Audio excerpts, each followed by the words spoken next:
Gwen Stacy's death is one of the most important moments in not just Spider-Man comics, but comic books as a whole. It even marked the change of an era, ending the Silver Age of comics and beginning the Bronze Age.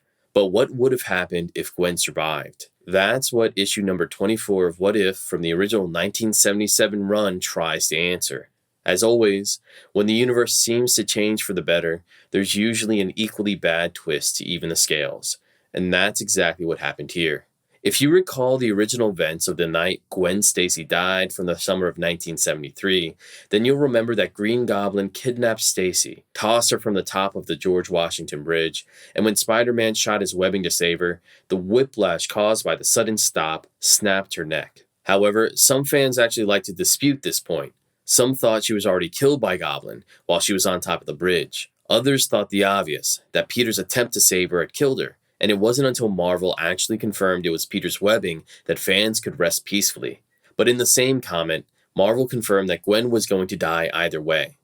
The story was written so that no matter what Peter did, catch Gwen in his arms, shoot webbing at her, or just let her fall, that she wouldn't be able to survive. Realizing that Stacy had passed, Parker swore revenge on Goblin. He beat him to a pulp, but couldn't bring himself to finish Osborn off with a killing blow. When he hesitated, the Goblin tried to impale Peter with his spider, but struck himself instead. If all of this sounds really familiar, that's because it's the entire third act of the first Raimi Spider-Man movie. Except in that flick, Mary Jane was swapped out in place for Gwen Stacy, and she survived the ordeal.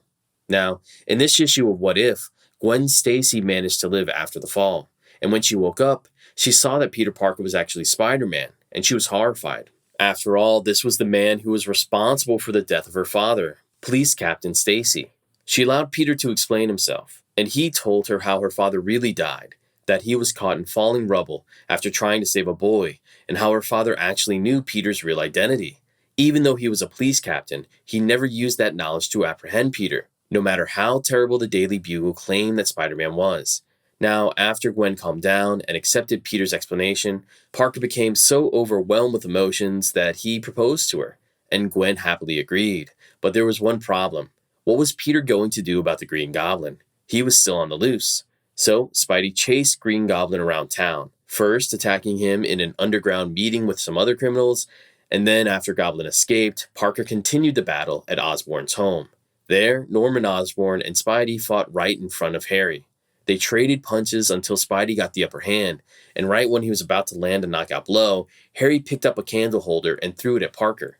He wouldn't let Spider-Man hurt or kill his father. While the two were distracted, Norman Osborn, the terrible father that he was, decided that he was going to blow up the entire apartment building and take Spidey and Harry out with him. But after seeing how Harry defied Spider-Man and continued to fight for his father, the Goblin tossed aside his detonation device and seemed to have a change of heart. The love he saw in his son reminded him that there was more to life than this strange, jealous, hate-filled rivalry with Spider-Man. Norman gave up, and Spider-Man allowed Harry and Norman to talk it out for a bit, before the police would arrive to take the elder Osborn away.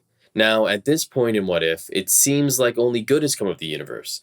Gwen Stacy has survived, and Norman Osborn has fallen out of his goblin psychosis. But as you and I both know, with the good must also come the bad. On the day Gwen Stacy and Peter got married, J. Jonah Jameson burst into the hall. In front of Aunt May and Flash Thompson, who was Peter's best man at the ceremony, Jameson showed off a package he had just received from Norman Osborn.